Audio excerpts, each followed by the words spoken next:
শরীর কি আসলে কথা বলতে পারে?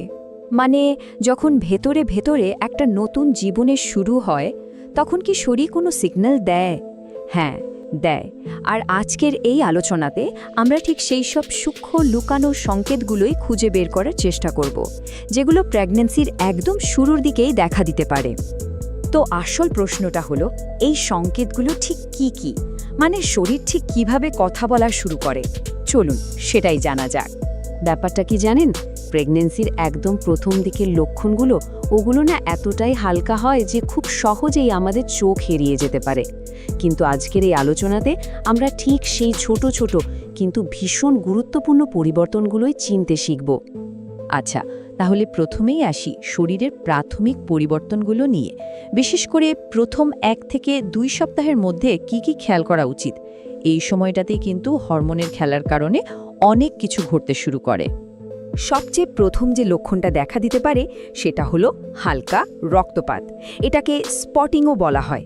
মনে রাখতে হবে, এটা কিন্তু সাধারণ পিরিয়ডের মতো একদমই নয়, বরং তার থেকে অনেক অনেক হালকা হয়। আর এখানেই অনেকে একটা ভুল করে বসেন, এটাকে একটা হালকা পিরিয়ড ভেবে ফেলেন। কিন্তু আসলে ঘটনাটা তা নয়।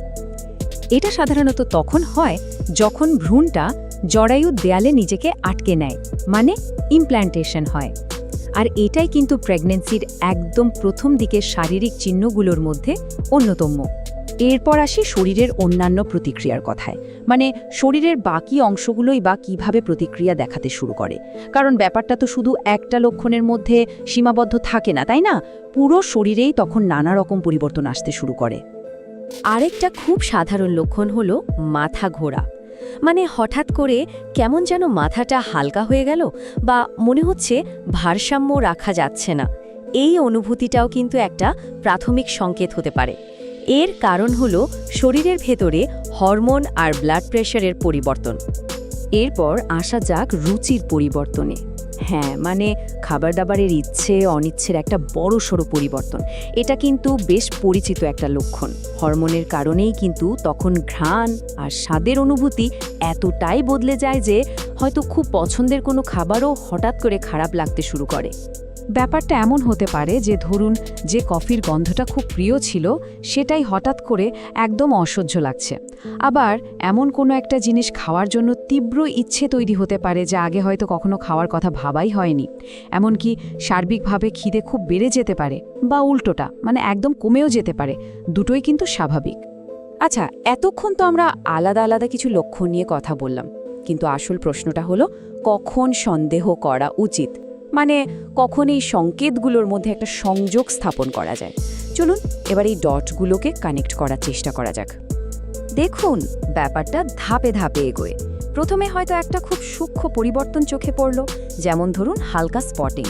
এরপর দেখা গেল তার সাথে আরও কিছু লক্ষণ যোগ হচ্ছে, যেমন মাথা ঘোরা।